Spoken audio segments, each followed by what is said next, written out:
ہمارا دین ہمیں حیا کا درس دیتا ہے، حیا کا سبق دیتا ہے اور ہمیں پردے کی ترغیب کرتا ہے، اور اس کے احکام عرب کے شعراء کے قصائد سے ہم نے اخذ نہیں کیے ہیں، پردے کے احکام ہم نے قرآن سے اخذ کیے ہیں۔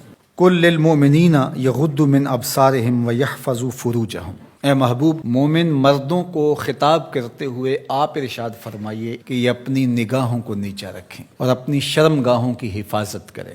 اللہ کے محبوب نے ارشاد فرمایا کہ جو اپنے دو جبڑوں کے درمیان یعنی زبان اور دو ٹانگوں کے درمیان پارسائی کی جگہ ان دو چیزوں کی مجھے ضمانت دے دے، میں محمد انہیں جنت کی ضمانت دیتا ہوں صلی اللہ علیہ وآلہ وسلم۔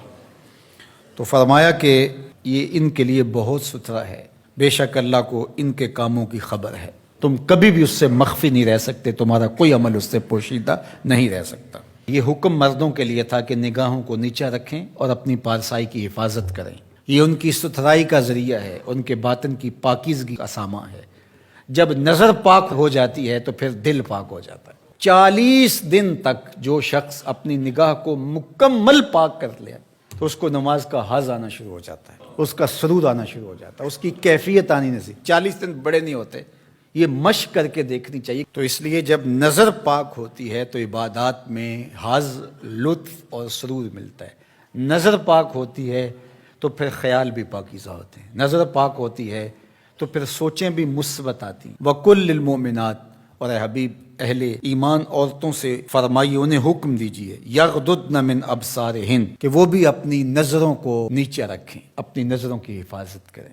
مرد تو اپنی نظر کی حفاظت کرے، اور اس کے لیے ایک طرح سے آسان بھی ہے کہ عورت پردہ کرتی ہے تو جو عورت نہیں پردہ کرتی وہاں اس کو کنٹرول کرنا پڑے گا، لیکن مرد کے چہرے پہ پردہ تو نہیں ہوتا، تو عورت تو پھر اپنی نظر کو زیادہ محفوظ رکھنا پڑے گا۔ حضرت ام سلمہ رضی اللہ تعالی عنہا فرماتی ہیں کہ حضرت میمونہ رضی اللہ تعالی عنہا زوجہ رسول موجود تھی میرے ساتھ، یہ دونوں ازواج موجود تھیں کہ حضرت عبداللہ ابن ام مکتوم تشریف لائے اور یہ نابینا تھے، تو انہوں نے پردے کا اہتمام نہیں کیا، تو حضور نے ارشاد فرمایا کہ تم نے پردہ کیوں نہیں کیا، پردہ کرو۔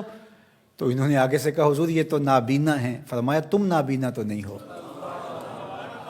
وَيَحْفَظْنَ فُرُوجَهُنَّ، اور اپنی پارسائی کی حفاظت کریں، اپنی آبرو کا پہرا دیں۔ عورت کے لیے بہترین عمل اور بہترین وظیفہ اور بہترین عبادت اپنی آبرو کو بچانا اور آبرو کی حفاظت کرنا ہے۔ وَلَا يُبْدِينَ زِينَتَهُنَّ، اور اپنی زینت کو ظاہر نہ کریں، إِلَّا لِبُعُولَتِهِنَّ، مگر اپنے شوہروں کے لیے۔ یہاں تک ارشاد فرمایا، یہ حدیث رسول ہو تو شاید کوئی جدید مفکر کہہ دے کہ یہ ضعیف ہے، یہ قرآن ہے، سنیے ذرا۔ وَلَا يَضْرِبْنَ بِأَرْجُلِهِنَّ لِيُعْلَمَ مَا يُخْفِينَ مِنْ زِينَتِهِنَّ، عورت اپنے گھر کی چار دیواری میں اتنے زور سے قدم نہ رکھے کہ اس کے پاؤں میں پڑی ہوئی پازیب کی آواز گلی میں گزرتے ہوئے غیر مرد کے کانوں تک پہنچے۔